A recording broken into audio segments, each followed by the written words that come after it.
Presiden Republik Indonesia Prabowo bersetelan beskap Melayu hitam. Pembukaan Festival Ceria Imlek di Klenteng Puan Timau. Tanah longsor di Kabupaten Langkat. Kecelakaan beruntun di Jatinangor, Sumedang.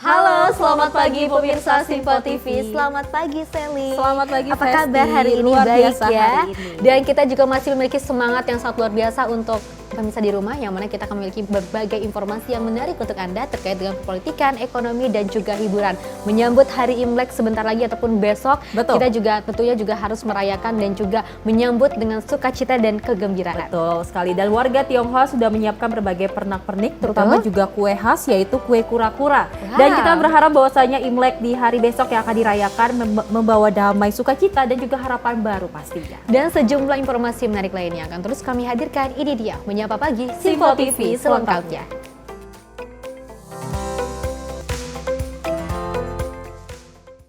Ya pemirsa, kita awali dengan berita utama. Presiden Republik Indonesia Prabowo Subianto tiba di Pangkalan Udara Subang, Malaysia pada 27 Januari pada Senin pagi untuk melanjutkan kunjungan kerjanya setelah dari New Delhi. Kedatangan Presiden Prabowo disambut pejabat tinggi Malaysia dan akan menghadiri undangan resmi yang di Pertuan Agong, serta bertemu Perdana Menteri Anwar Ibrahim. Presiden Republik Indonesia Prabowo Subianto tiba di Pangkalan Udara Subang di Shah Alam, Selangor, Malaysia pada Senin pagi 27 Januari 2025. Kedatangan ini merupakan kelanjutan dari kunjungan kerjanya setelah sebelumnya berada di New Delhi, India. Presiden Prabowo disambut oleh sejumlah pejabat tinggi Malaysia serta pasukan jajar kehormatan dengan mengenakan jas biru tua dan peci hitam. Presiden Prabowo Subianto diterima dengan penuh hormat oleh pejabat Malaysia, termasuk Tuan Nik Nazmi bin Nik Ahmad, Menteri Sumber Asli dan Kelestarian Alam, Dato' Yubaslan bin Haji Yusuf, Chief of Protocol Malaysia, serta Datuk Rozainor Ramli, Chief of Ceremony Malaysia. Juga hadir Dato' Syed Muhammad Hashrin Tengku Husin, Duta Besar Malaysia untuk Indonesia, Rosi Verona, Wakil Kepala Perwakilan Republik Indonesia di Malaysia, dan Brigjen TNI Winarno atas Pertahanan KBRI Kuala Lumpur. Presiden Prabowo Subianto berada di Malaysia atas undangan resmi yang di Pertuan Agong Raja Malaysia di Istana Negara Malaysia.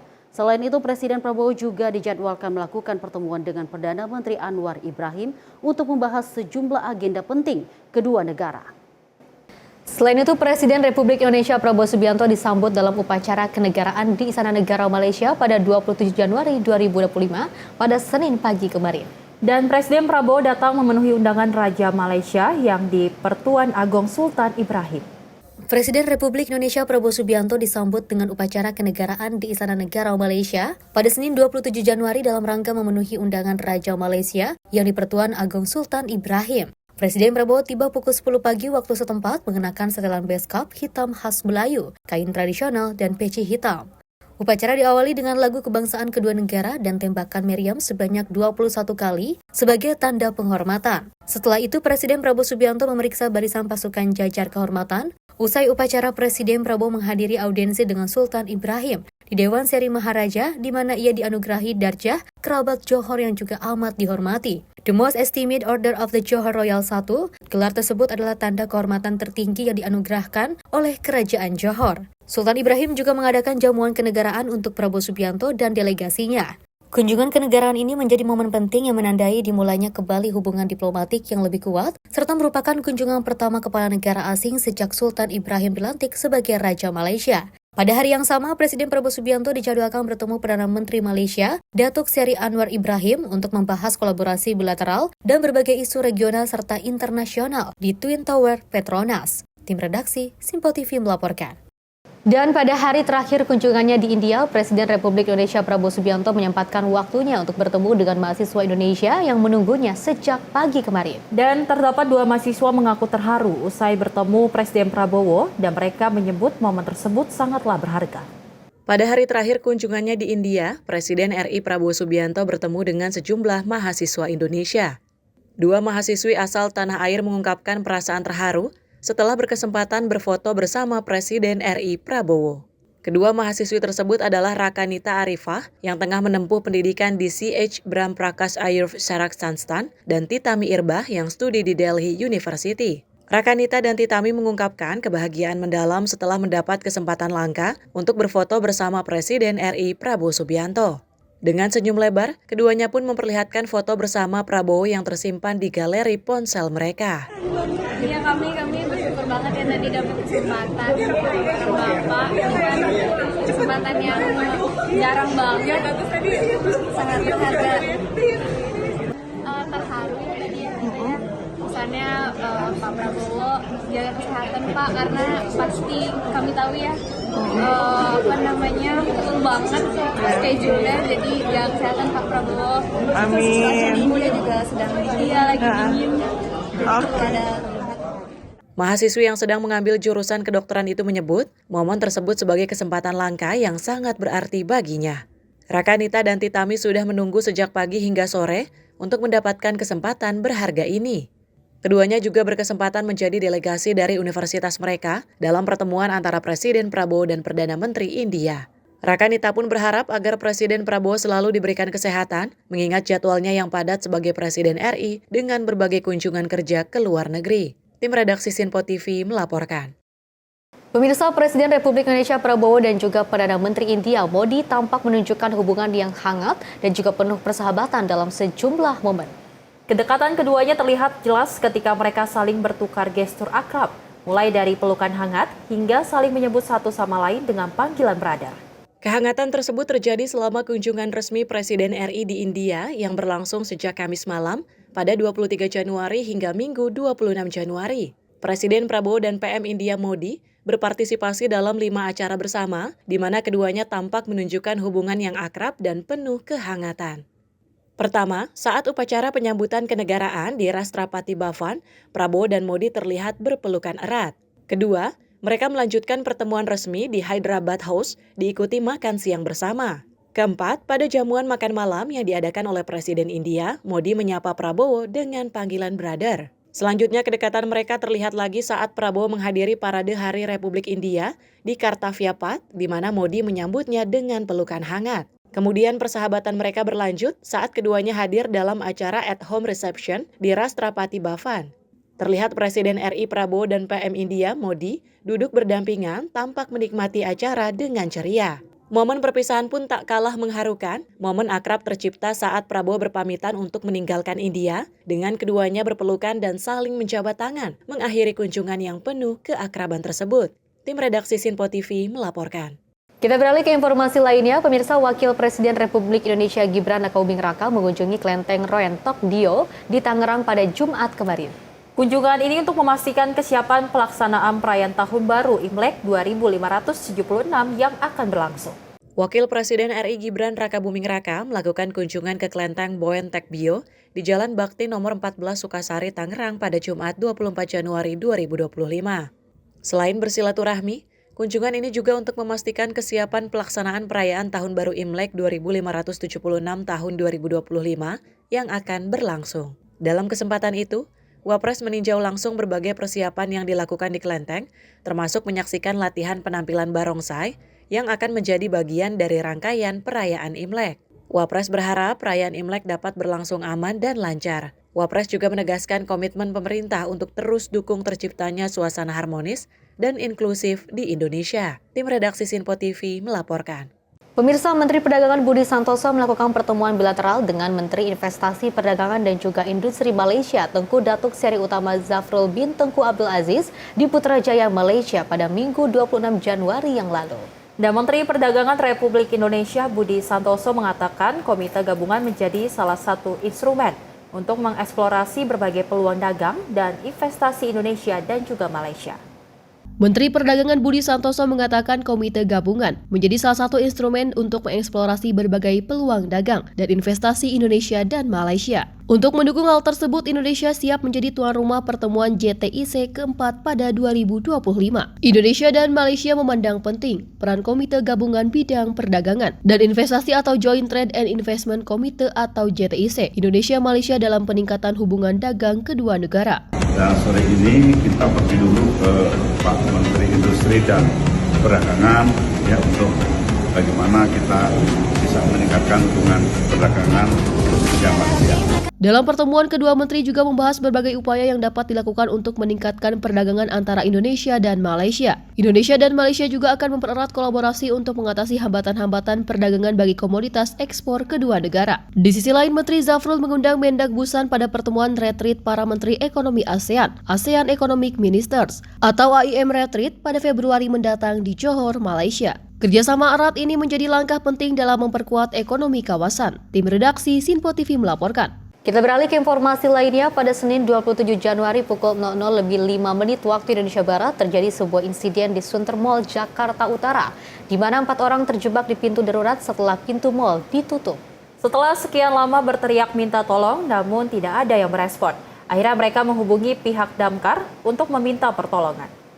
Pada Senin 27 Januari 2025, sekitar pukul 00:05 waktu Indonesia Barat terjadi insiden di Sunter Mall, Jakarta Utara, di mana 4 orang terjebak di pintu darurat setelah mal ditutup.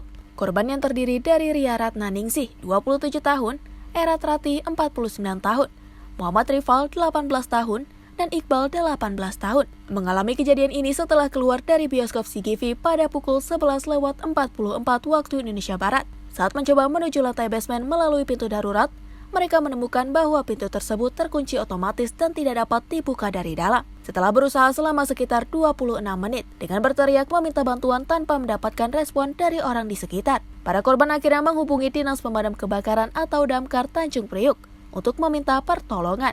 Tim penyelamat dari Damkar tiba dan berhasil mengevakuasi keempat korban pada pukul 00:19 waktu Indonesia Barat, bekerja sama dengan petugas keamanan gedung. Semua korban berhasil diselamatkan dalam keadaan aman dan selamat. Insiden ini menyoroti pentingnya keselamatan dan aksesibilitas pintu darurat di tempat umum, terutama di pusat perbelanjaan yang sering dikunjungi banyak orang. Masyarakat juga diingatkan untuk selalu waspada terhadap situasi darurat dan mengetahui nomor layanan kegawat daruratan, seperti 112 untuk mendapatkan bantuan cepat saat diperlukan. Dari Jakarta, Alwendi, Tim Sinpo TV melaporkan. Informasi kepadatan arus lalu lintas akan kami hadirkan usai jeda berikut ini.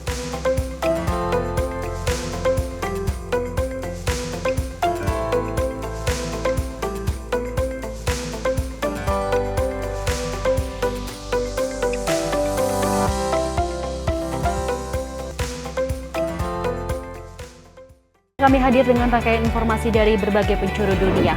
Topik dan isu yang tengah menjadi sorotan mancanegara dikemas dengan lengkap untuk Anda.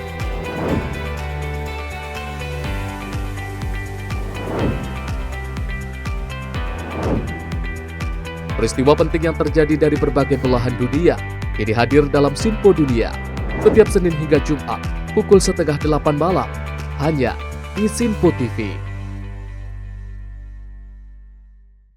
Halo pemirsa, kami kembali hadir dengan sejumlah informasi yang kami himpun dari berbagai penjuru dunia. Rangkaian informasi yang membuat akhir pekan Anda begitu bermakna. Sebuah kelompok di Afrika Selatan memberikan layanan pertunjukan film dengan tenaga surya. Berita yang menjadi sorotan media dari dalam dan luar negeri, kami hadirkan untuk menemani pekan Anda dalam Sinpo Dunia Sepekan, Sabtu dan Minggu pukul 9 pagi, hanya di Sinpo TV.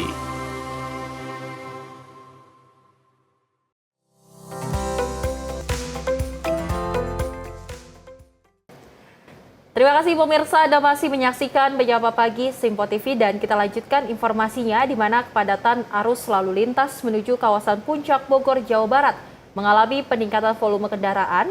Tercatat belasan ribu kendaraan mobil maupun motor melintasi kawasan tersebut sejak Minggu siang. Dan untuk melihat informasi lebih lanjut selama libur panjang di kawasan Puncak Bogor, Jawa Barat, berikut laporan dari rekan kami Max Munte dari Simpang Gadok, Jawa Barat. Melaporkan langsung dari Simpang Gadok, Jawa Barat, di mana pada libur panjang ini merupakan hari ketiga pada tanggal 27 Januari 2025, terkait dengan titik ini ataupun kawasan dari Simpang Gadok ini juga terpantau ramai lancar ataupun terpantau landai dari arah Puncak Bogor menuju ke arah Jakarta, pemirsa. Namun kendaraan roda 4 yang dari arah Jakarta menuju ke arah Puncak Bogor ini terpantau padat merayap karena antrian dari buka tutup jalan ini yang dilakukan oleh kepolisian setempat menyebabkan antrian panjang yang mengular hingga 1 kilometer lebih, pemirsa. Terkait dengan sistem buka tutup jalan atau one way yang dilakukan oleh kepolisian setempat, ini kami melihat total ada 23.000 total kendaraan per hari ini, pemirsa. Per 27 Januari hari ini itu 23.000 total kendaraan roda 4 ini menuju ke arah Puncak Bogor, di mana dan juga total 21.000 kendaraan ini turun dari arah Puncak Bogor menuju ke arah Jakarta, ke arah kota Jakarta. Dan angka-angka ini nantinya akan terus berubah mengenai hari-hari waktu demi waktu terkait dengan kendaraan-kendaraan yang memanfaatkan libur panjang ini, pemirsa. Terkait dengan titik-titik ini juga kami menghimpun data, ada 3 titik yang menjadi titik dominan ataupun menjadi di kawasan Puncak Bogor ini. Kami melihat bahwa ada daerah Pasir Muncang, kemudian ada Simpang Mega Mendung, dan juga ada Pasar Cisarua. Ketiga titik ini selalu menjadi titik kemacetan pada saat libur panjang ataupun hari-hari biasa, pemirsa. Terkait dengan hal itu juga kendaraan-kendaraan roda 4 ini didominasi oleh kendaraan berplat nomor dari asal Jakarta menuju ke arah Puncak Bogor, pemirsa. Terkait dengan hal itu, arus balik ini puncaknya nanti akan diprediksi oleh kepolisian setempat ini berlangsung pada hari Rabu mendatang. Di mana juga sebelumnya kami juga melihat terkait dengan hari Minggu kemarin itu puncak dari arus kendaraan menuju ke Puncak Bogor menjadi hari paling tinggi ataupun angka paling tinggi di hari Minggu, baik dari kendaraan roda 4 ataupun roda 2 yang memanfaatkan libur panjang ini dari Jakarta menuju ke Puncak Bogor, pemirsa. Dan juga terkait dengan sistem dari one way atau buka tutup jalan ini belum dapat dipastikan apakah berlangsung selama 2 jam, 3 jam, atau 4 jam. Ini melihat situasional dari rekayasa lalu lintas yang dilakukan oleh kepolisian setempat, melihat antrian panjang ini hingga dapat melakukan ataupun menerapkan sistem dari buka tutup jalan atau one way ini selama beberapa jam tergantung dari situasional lalu lintas yang ada di Puncak Bogor ini, pemirsa. Dari Simpang Gadok, Jawa Barat, Max juru kamera Rona Bayu, tim liputan Sinpo TV. Dan momen libur panjang akhir pekan dan hari besar keagamaan dimanfaatkan oleh para warga untuk berlibur maupun mudik ke wilayah Bandung, Jawa Barat dengan menggunakan kereta cepat atau WUS. Dan jumlah penumpang pun mengalami peningkatan hingga 24% dibandingkan dengan hari normal. Sejumlah warga dari berbagai wilayah memadati area stasiun kereta cepat Halim Makassar, Jakarta Timur, Minggu sore untuk melakukan perjalanan liburan maupun mudik bersama keluarga menuju wilayah Bandung, Jawa Barat. Pada momen libur panjang akhir pekan dan hari besar keagamaan kali ini, sebanyak 85.000 tiket WUS sudah habis terjual sejak periode tanggal 24 hingga 29 Januari mendatang. Jumlah ini diprediksi akan terus bertambah lantaran penjualan tiket masih berlangsung. Selain itu, perharinya jumlah keberangkatan penumpang WUS pun turut mengalami peningkatan sebesar 24% dibandingkan hari normal. Jika pada hari normal rata-rata penumpang WUS berada di angka 17.000, namun pada momen libur panjang ini jumlah penumpang mencapai 22.000 orang per harinya. Ya, volume penumpang WUS di momen liburan kali ini meningkat hingga 24%. Jadi kalau kita melihat rata-rata keberangkatan para pengguna jasa sejak tanggal 24 kemarin itu berkisar di angka sekitar 21 sampai dengan 22.000. Dan hingga saat ini sekitar 85.000 tiket sudah dipesan untuk perjalanan sejak tanggal 24 kemarin sampai dengan tanggal 29 Januari. Sebelumnya pada momen libur panjang ini PT KCIC menargetkan keberangkatan penumpang kereta cepat WUS mencapai 20.000 orang per harinya. Dari Jakarta Timur, tim kontributor melaporkan.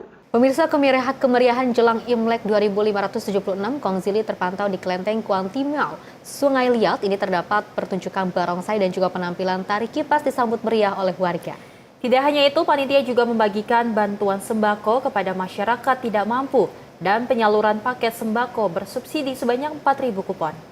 Festival Ceria Imlek merupakan agenda yang dilaksanakan di salah satu kelenteng tertua di Kabupaten Bangka dan terletak di pusat niaga, yakni Kelenteng Kuantimau. Dinas Pariwisata dan Kebudayaan Kabupaten Bangka, Provinsi Kepulauan Bangka Belitung, berkolaborasi dengan pengurus Kelenteng Kuantimau Sungai Liat menggelar Festival Ceria Imlek 2576 Kongzili guna menghibur masyarakat. Pada acara tersebut, panitia membagikan bantuan sembako kepada masyarakat tidak mampu dan penyaluran paket sembako bersubsidi sebanyak 4.000 kupon senilai 105.000 per paket. Festival Ceria Imlek dikemas sedemikian rupa untuk menarik pengunjung seperti menggelar berbagai atraksi seperti pertunjukan barongsai, tari kreasi daerah, dan sejumlah perlombaan lainnya. Toleransi umat beragama di Kabupaten Bangka tergolong sangat tinggi. Hal ini dibuktikan dengan saling menghormati pada saat perayaan agama Islam maupun perayaan tradisi Tionghoa. Momen perayaan Imlek juga untuk memperkuat hubungan antar keluarga dan masyarakat. Imlek juga dimaknai sebagai bentuk rasa syukur atas keberhasilan yang telah dicapai pada tahun lalu.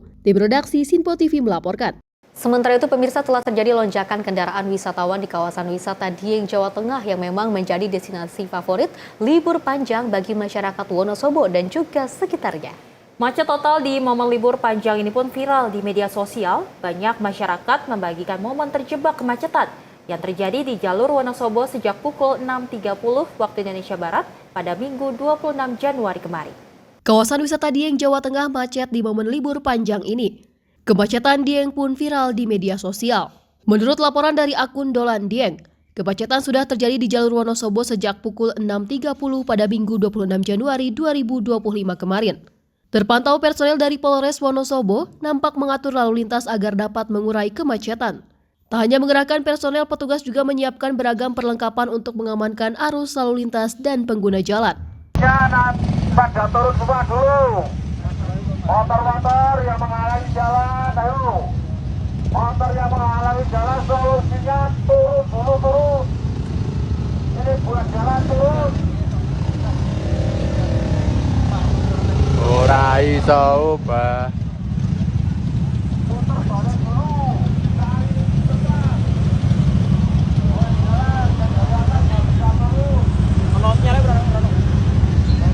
Dari video yang dibagikan di akun @marsndi_, jajaran mobil terparkir di jalanan tak bergerak sama sekali. Kondisi ini diperkirakan akan terus terjadi di momen libur panjang hingga Rabu mendatang. Hal yang serupa dikabarkan akun @indotodays. Dalam video yang dibagikan, netizen memperlihatkan situasi Dieng yang super padat. Para pengendara motor menumpuk di jalur Dieng. Kepadatan lalu lintas bahkan kemacetan berpotensi terjadi hingga 29 Januari 2025 mendatang. Hal ini diperkirakan Polres Wonosobo mengingat momen libur panjang yang berlangsung dari 25 hingga 29 Januari 2025 terkait libur Hari Raya Isra Mi'raj dan Imlek. Tim redaksi Sinpo TV melaporkan. Kita beralih ke informasi lainnya, pemirsa, seorang pengendara motor menjadi korban pembegalan di jembatan Rusun Cilincing Jalan Akses Marunda, Jakarta Utara. Dan kejadian ini terjadi pada Sabtu kemarin dan membuat korban mengalami luka berat. Korban kehilangan motor setelah diserang menggunakan senjata tajam oleh pelaku. Dan kini korban tengah dirawat di rumah sakit dan kasus ini sudah dilaporkan ke pihak kepolisian. Seorang pengendara motor menjadi korban pembegalan di jembatan Rusun Cilincing, Jalan Akses Marunda, Jakarta Utara. Korban yang berinisial S diketahui merupakan warga Melur Tugu, Koja. Kejadian ini menjadi viral setelah diunggah oleh akun Facebook Safri Tampu Bolon. Korban mengalami luka berat di bagian perut akibat sabetan senjata tajam dari pelaku. Berdasarkan keterangan kerabat korban, pelaku membawa kabur sepeda motor korban yang bermerek Vario. Korban saat ini sedang menjalani perawatan intensif di rumah sakit. Kasus pembegalan ini telah dilaporkan ke pihak kepolisian untuk dilakukan penyelidikan lebih lanjut. Kejadian ini kembali menyoroti masalah keamanan di kawasan Cilincing, khususnya pada dini hari. Dari Jakarta, Rido, Tim Sinpo TV melaporkan. Kita beralih ke informasi lainnya, Menteri Ekonomi Kreatif Teuku Rifki Harsha ini membahas strategi pengembangan dan juga pemajuan usaha ekonomi kreatif di Bali dengan para pelaku usaha. Dan ia menemui perwakilan pelaku usaha ekraf untuk mendengarkan masukan mengenai dukungan pemerintah yang mereka perlukan untuk mengembangkan usaha. Menteri Ekonomi Kreatif Teuku Rifki Harsha berdiskusi dengan pelaku ekonomi kreatif di Pulau Dewata untuk membahas pengembangan ekonomi kreatif. Mendekraf mengatakan tujuan pertemuan ini untuk mengumpulkan masukan dari para pelaku ekraf di Bali, karena ekonomi kreatif harus diperkuat sebagai motor penggerak ekonomi nasional yang berawal dari daerah.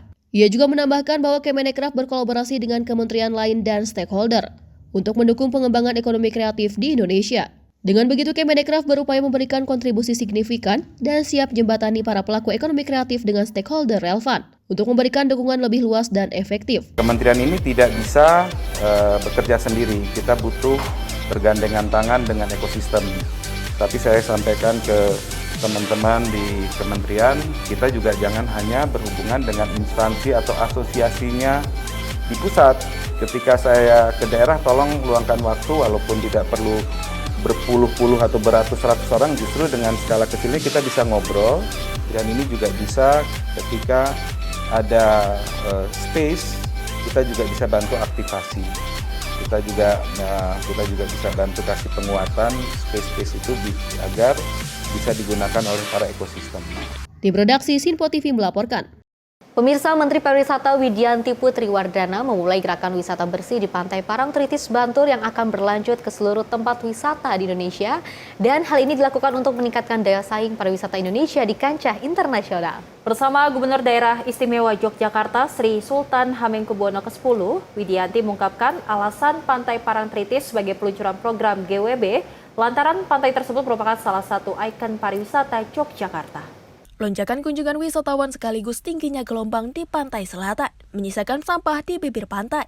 Menteri Pariwisata Indonesia bersama dengan Gubernur DIY Sri Sultan Hamengkubuwono ke-10 memimpin gerakan membersihkan sampah yang ada di kawasan pantai selatan Parangtritis, Yogyakarta. Kegiatan tersebut dilakukan usai Menteri Widianti bersama Sri Sultan melakukan peluncuran dan aktivitas program gerakan wisata bersih atau GWB pada Kamis lalu. Menteri Widianti menyebut gerakan wisata bersih ini adalah gerakan kolektif untuk meningkatkan daya saing destinasi wisata di Indonesia. Hal ini agar wisatawan lebih nyaman dan sehat. DIY beserta masyarakatnya dinilai telah mampu menunjukkan komitmennya yang tinggi untuk melaksanakan langkah-langkah konkret dalam meningkatkan daya saing destinasi wisata. Sementara itu, Sri Sultan menyebut keberhasilan pariwisata di Indonesia, khususnya DIY, harus disertai dengan upaya untuk meningkatkan kualitas dan daya saing pada destinasi wisata. Salah satunya dalam hal kebersihan lingkungan di wilayah tersebut. Melalui implementasi gerakan wisata bersih, diharapkan DIY mampu membangun ekosistem pariwisata yang bebas sampah dan berdaya saing tinggi. Sri Sultan berharap Yogyakarta tidak hanya mampu mempertahankan posisi sebagai destinasi wisata unggulan, tetapi juga menjadi inspirasi bagi daerah lain dalam memperkuat pariwisata berkelanjutan. Tim redaksi Sinpo TV melaporkan. Pemirsa, informasi kementerian lainnya akan terus kami hadirkan usai jeda berikut ini.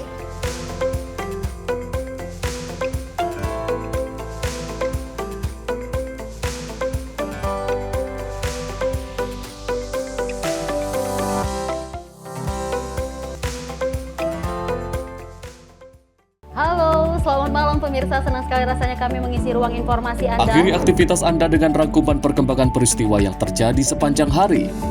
Sebelumnya kita saksikan ada sekitar 3.000 tamu undangan, sementara di Ibu Kota Nusantara ini ada sekitar 2.000 tamu undangan. Rangkaian informasi nasional dan mancanegara dirangkum sebagai penutup hari dalam Menyapa Malam. Setiap Senin hingga Jumat pukul 8 malam, hanya di Sinpo TV.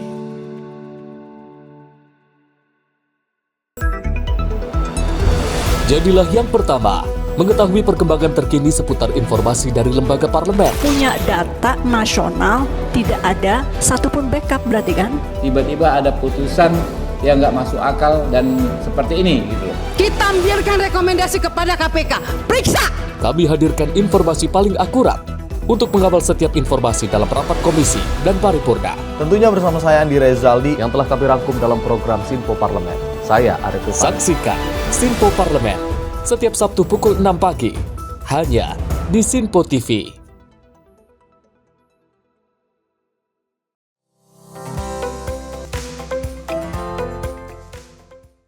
Selamat pagi pemirsa, Anda masih menyaksikan Menyapa Pagi Sinpo TV dan kita lanjutkan informasi terkait salah satu kinerja dari Kabinet Merah Putih, dan pemirsa, di mana Menteri Kehutanan Republik Indonesia Raja Juli Antoni meminta seluruh jajaran untuk tidak lagi menggunakan air minum dalam kemasan plastik di lingkungan Kementerian Kehutanan. Hal ini disampaikan Menhub saat berlantik pejabat pimpinan tinggi Prataba pada Kamis kemarin.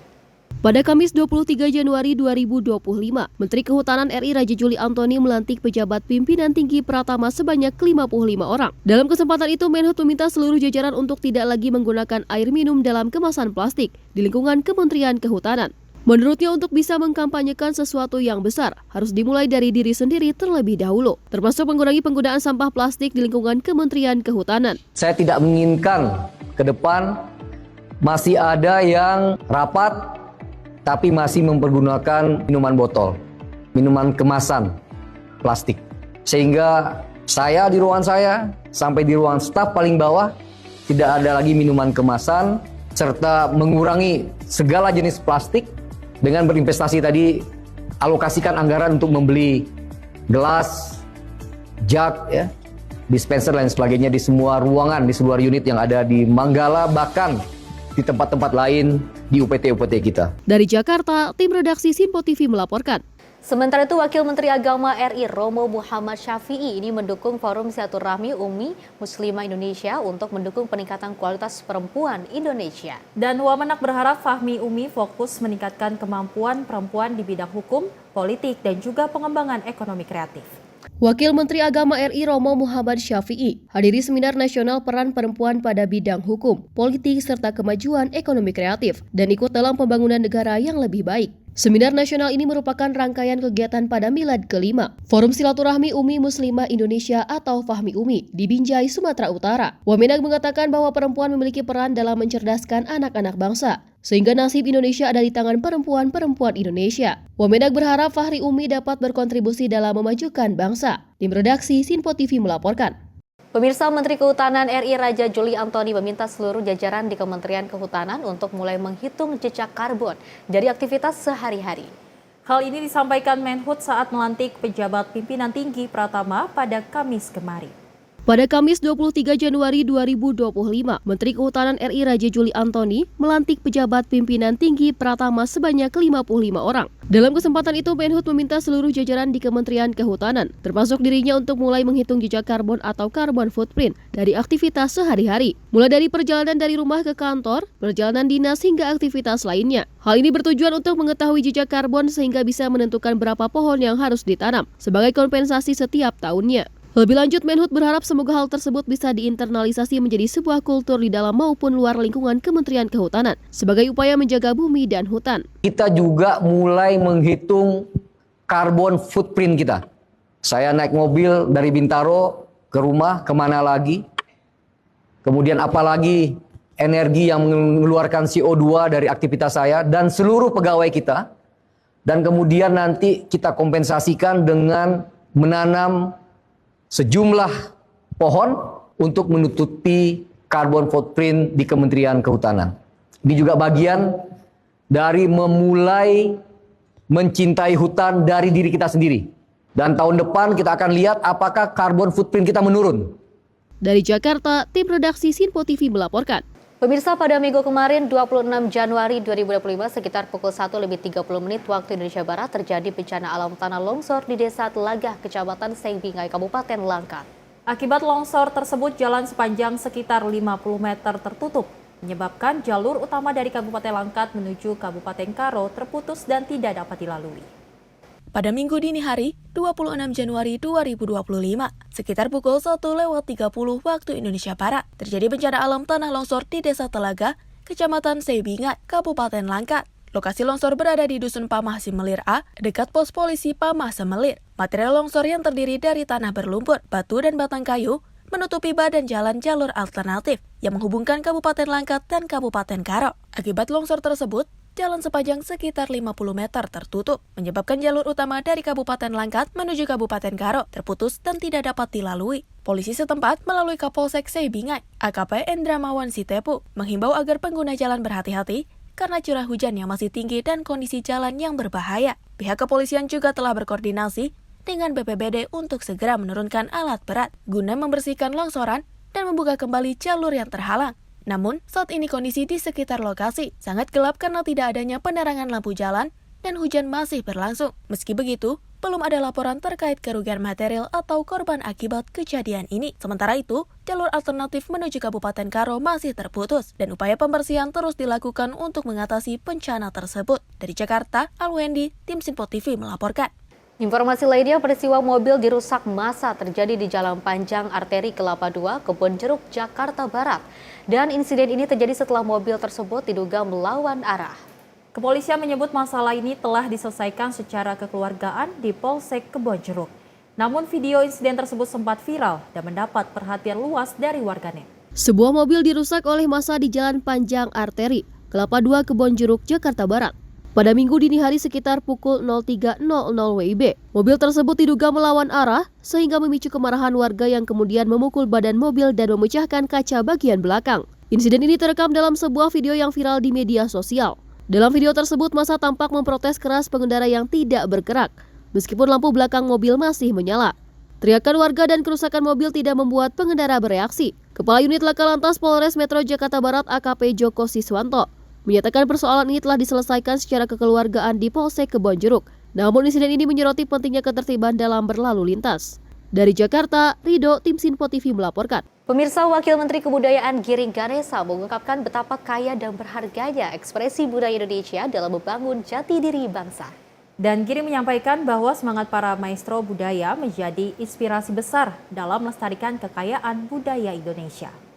Ia menegaskan bahwa kebudayaan adalah proses yang terus berkembang. Ekspresi budaya yang muncul hari ini akan menjadi bagian dari tradisi 10, 20, hingga 30 tahun mendatang. Oleh karena itu, pembinaan dan pengembangan kebudayaan tidak boleh berhenti. Giring juga menceritakan momen bersejarah pada Desember lalu, ketika 3 warisan budaya tak benda Indonesia, yakni kebaya, kolintang, dan reok Ponorogo berhasil diinskripsi UNESCO. Selanjutnya, dalam upaya revamping the national identity, Giring menyoroti pentingnya narasi-narasi besar budaya Indonesia seperti Muaro Jambi, pembuatan keris, Borobudur, hingga gerakan bangsa berkebaya. Giring juga menyampaikan visi besar menjadikan Indonesia sebagai ibu kota budaya dunia. Dengan kekayaan budaya yang tak tertandingi, ia yakin Indonesia memiliki peran besar dalam memajukan kebudayaan global dalam semangat keberagaman dan pelestarian budaya. Indonesia terus bergerak menjadi pusat kebudayaan dunia, mempertegas identitas bangsa yang kaya dan harmonis. Tim redaksi Sinpo TV melaporkan.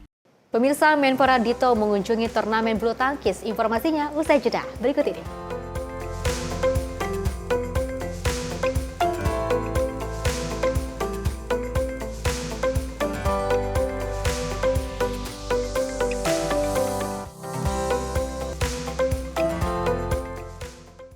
Pemirsa, Sinpo TV kembali hadir menemani Anda dengan berbagai informasi yang telah kami rangkum dalam sepekan.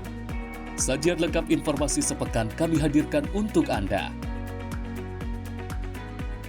Badan Legislasi DPR menemui massa unjuk rasa di depan gedung DPR RI Senayan, Jakarta. Menemani akhir pekan Anda bersama keluarga dengan rangkuman berita menyeluruh dalam Sinpo Sepekan setiap minggu pukul 6 pagi hanya di Sinpo TV.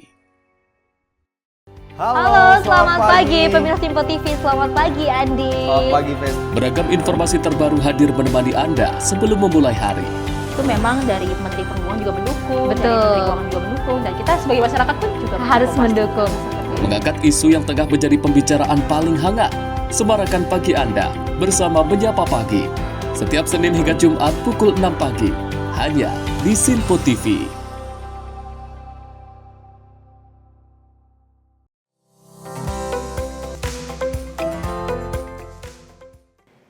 Masih bersama kami pemirsa dalam Menyapa Pagi Sinpo TV, dan kita lanjutkan informasinya terkait Menpora Republik Indonesia Dito Aryo Tejo meninjau penyelenggaraan turnamen bulu tangkis Daihatsu Indonesia Master 2025 di Istora Gelora Bung Karno, Senayan, Jakarta. Dalam tinjauannya, Menpora menyaksikan langsung keseruan ajang Tur Dunia BWF ini yang telah memasuki babak perempat final. Bersama ribuan penonton lainnya, Menpora Dito memberikan dukungan kepada para pebulu tangkis yang berlaga membela merah putih. Laga yang disaksikan yaitu antara Jonathan Christie bertemu pebulu tangkis Jepang Kenta Nishimoto di tunggal putra. Sempat memimpin di awal-awal permainan, Jojo Sapan Karif Jonathan Christie meski tertinggal terlebih dahulu di set pertama. Dengan skor 17-21, dukungan para penonton Indonesia serta disaksikan langsung Menpora Dito membuat semangat Jojo bangkit pada 2 set berikutnya. Digelar dari 21 hingga 26 Januari 2025. Daihatsu Indonesia Master 2025, Indonesian Master 2025 adalah turnamen ketiga dalam rangkaian seri Tur Dunia BWF 2025. Turnamen ini diselenggarakan Persatuan Bulu Tangkis Seluruh Indonesia atau PBSI di bawah naungan Federasi Bulu Tangkis Dunia atau BWF dan merupakan edisi ke-15 sejak digelar perdana tahun 2010. 5 kategori dipertandingkan dalam Indonesia Master 2025 ini meliputi tunggal putra, tunggal putri, ganda putra, ganda putri, dan ganda campuran. Tim redaksi Sinpo TV melaporkan.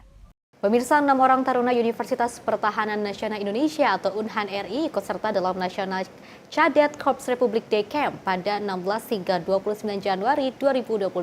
Dan Mayor Infanteri Teguh Imam Cahyadi selaku pembimbing taruna UNHAN Republik Indonesia juga mengikuti kegiatan tersebut. Seperti diketahui, kegiatan ini merupakan program pertukaran pelajar dari pemerintah India dan berada dalam salah satu rangkaian perayaan Hari Republik India ke-76. Kegiatan disertai dengan kunjungan ke Memorial Perang, objek wisata lokal seperti Taj Mahal, Benteng Agra, Kuil Aksardam, Kutub Minar, dan beberapa museum serta pusat perbelanjaan etnis. Kedatangan 6 taruna UNHAN ke India ini disambut oleh Dubes RI untuk India, H.E. Ina Krisnamurti, melalui audiensi di sela-sela mengikuti kegiatan parade Hari Kemerdekaan tersebut. Dalam audiensi tersebut, Dubes Krisnamurti didampingi Atase Pertahanan atau Atan RI untuk India, Laksmana TNI Ardiansyah Muksid. Kegiatan parade Hari Kemerdekaan ini menjadi kesempatan untuk memperkuat tali silaturahim dari persahabatan antara taruna UNHAN RI dengan para kadet dari berbagai negara, salah satunya dari India, serta menjadi wadah untuk menjalin solidaritas dan mengobarkan semangat persatuan di antara para taruna. Taruna UNHAN juga menyaksikan parade Hari Kemerdekaan, di mana kontingen marching dan band dari Akademi Militer Republik Indonesia ikut serta dengan rekan-rekan dari India. Tim redaksi Sinpo TV melaporkan. Pemirsa, penjual siomay di Bekasi yang sempat viral di media sosial, biasa lebih dikenal dengan Abang Siomay Racing, dikabarkan meninggal dunia pada Minggu 26 Januari 2025. Abang Nisan atau Siomay Racing ini merupakan penjual siomay asal Kabupaten Bekasi yang dikenal sangat jenaka. Kabar duka datang dari dunia kuliner jalanan Indonesia. Nisan bin Nasan yang lebih dikenal sebagai Abang Siomay Racing telah meninggal dunia pada Minggu 26 Januari 2025. Beliau dikenal karena gaya uniknya saat berjualan siomay di kawasan Bekasi, yang seringkali menarik perhatian dan hiburan bagi banyak orang. Penyebab pasti meninggalnya belum dikonfirmasi secara resmi, namun beberapa sumber menyebutkan kemungkinan karena serangan jantung. Berita kepergian Abang Siomay Racing telah menyebar di luas media sosial, dengan banyak netizen menyampaikan ucapan bela sungkawa dan mengenang momen-momen berkesan bersama beliau. Kenangan terhadap sosok Abang Siomay Racing dipenuhi dengan cerita-cerita menyenangkan. Tidak sedikit masyarakat yang mengenangnya sebagai orang yang selalu menghadirkan senyum di tengah rutinitas harian. Dengan ciri khasnya yang unik, beliau dianggap sebagai simbol kreativitas pedagang jalanan di Indonesia. Kehadirannya memberikan warna tersendiri di dunia kuliner tradisional. Dari Jakarta, Alwendi, tim Sinpo TV melaporkan. Kita beralih ke informasi lainnya. Pemirsa, kecelakaan beruntun melibatkan sejumlah kendaraan terjadi di Jalan Insinyur Soekarno Jatinangor, Kabupaten Sumedang, Jawa Barat pada Senin 27 Januari 2025 sekitar pukul 7:50 waktu Indonesia Barat. Insiden ini menewaskan 1 orang warga yang tengah berada di sekitar lokasi dan 5 warga lainnya mengalami luka-luka.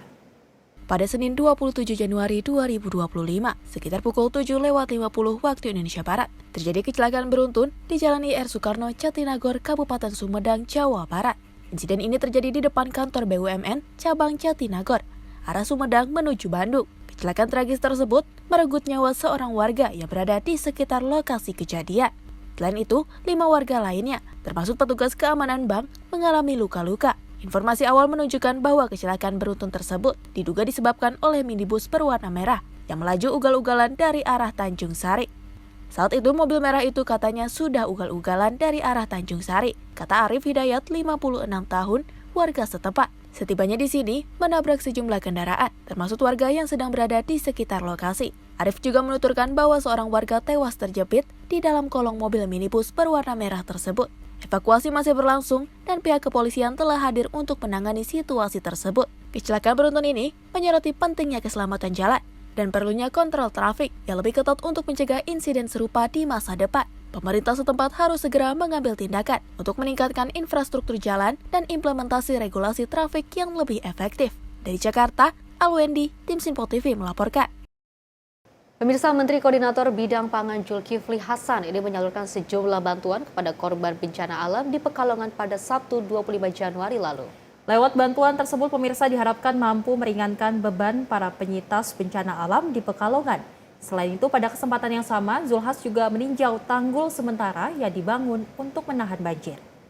Menteri Koordinator Bidang Pangan Zulkifli Hasan menyerahkan bantuan kepada korban bencana alam longsor di Pekalongan, Jawa Tengah pada Sabtu lalu.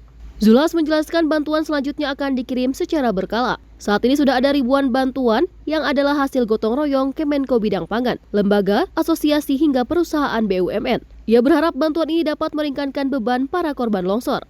Zulkifli Hasan mengatakan bantuan tersebut menjadi wujud gotong royong agar para korban bisa bertahan di tengah situasi sulit. Nah, ini semua datang karena ada tanggul yang jebol, sehingga ibu-ibu harus mengungsi. Maka semua datang bawa bantuan, memang nggak seberapa, tetapi mudah-mudahan kesedihan ibu terobati.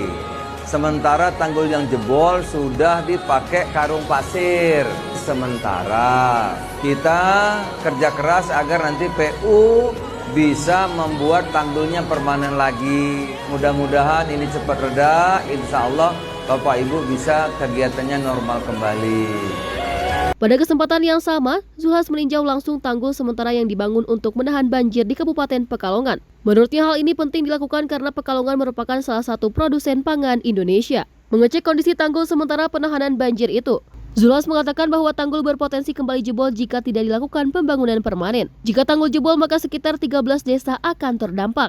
Tak hanya kehidupan warga Pekalongan yang terganggu, tanggul yang jebol juga dapat menghambat proses produksi pangan. Tim redaksi Sinpo TV melaporkan. Pemirsa, pada tanggal 26 Januari 2025 terjadi percobaan pencurian di salah satu rumah warga di wilayah RT 7 RW 3 Kelurahan Jembatan Besi, Kecamatan Tambora, Jakarta Barat.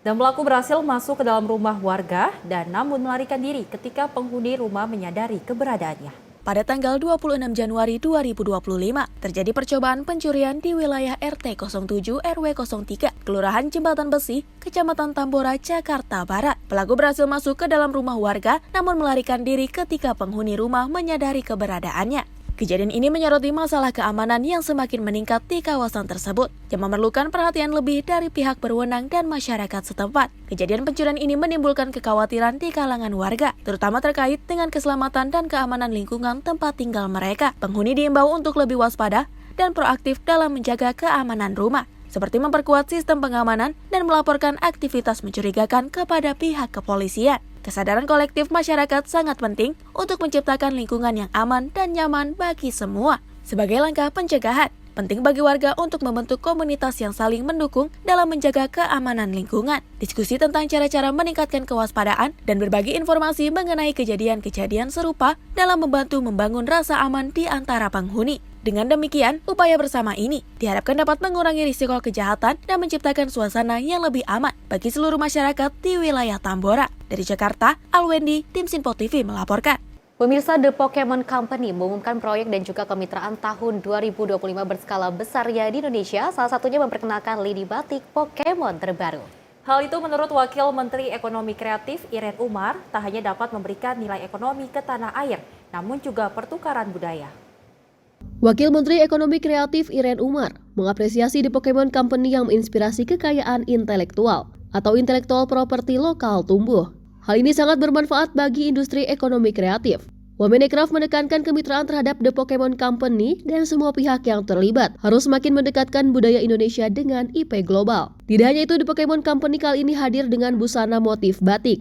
Menurutnya hal tersebut dapat membuat dampak ekonomi yang luar biasa besar. Wamenekraf pun percaya bahwa Indonesia memiliki talenta di bidang kreatif yang mampu berkolaborasi dengan perusahaan multinasional. Sebelumnya Pikachu berbatik, hari ini kita ke Jepang, kita sudah bisa melihat Pikachu menggunakan baju batik. Dan orang-orang Jepang di seluruh dunia datang jauh-jauh ke Indonesia berburu batiknya Pikachu gitu ya. Dan ini merupakan dampak ekonomi yang luar biasa besar. Itulah salah satu yang dilakukan oleh ekonomi kreatif.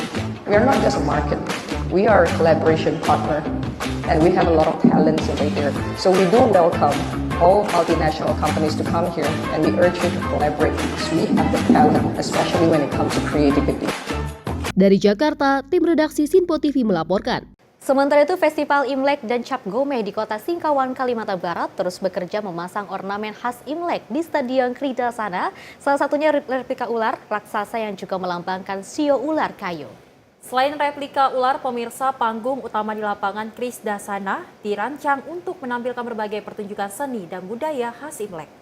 Menyambut perayaan Tahun Baru Imlek 2025, persiapan panggung utama dan replika ular raksasa mulai terlihat di lapangan Kridasana Singkawang. Replika ular raksasa tersebut diperkirakan memiliki diameter sekitar 3 meter. Adanya replika ular juga menjadi salah satu daya tarik utama perayaan Imlek di kota Singkawang. Proses pekerjaan replika ular terus berlangsung hingga badan ular yang berwarna ungu sudah mulai terlihat. Selain replika ular emas, panggung utama di lapangan Kridasana dirancang untuk menampilkan berbagai pertunjukan seni dan budaya khas Imlek. Perayaan Tahun Baru Imlek 2025 di Singkawang akan berlangsung mulai 27 Januari hingga puncaknya pada Cap Gomeh. Tim redaksi Sinpo TV melaporkan. Pemirsa, informasi tadi sekaligus mengakhiri jumpa kita. Saya Fesi Rahmadi dan saya Selis Regar. Terima kasih dan sampai jumpa.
Simpo TV, News, Sport, Entertainment.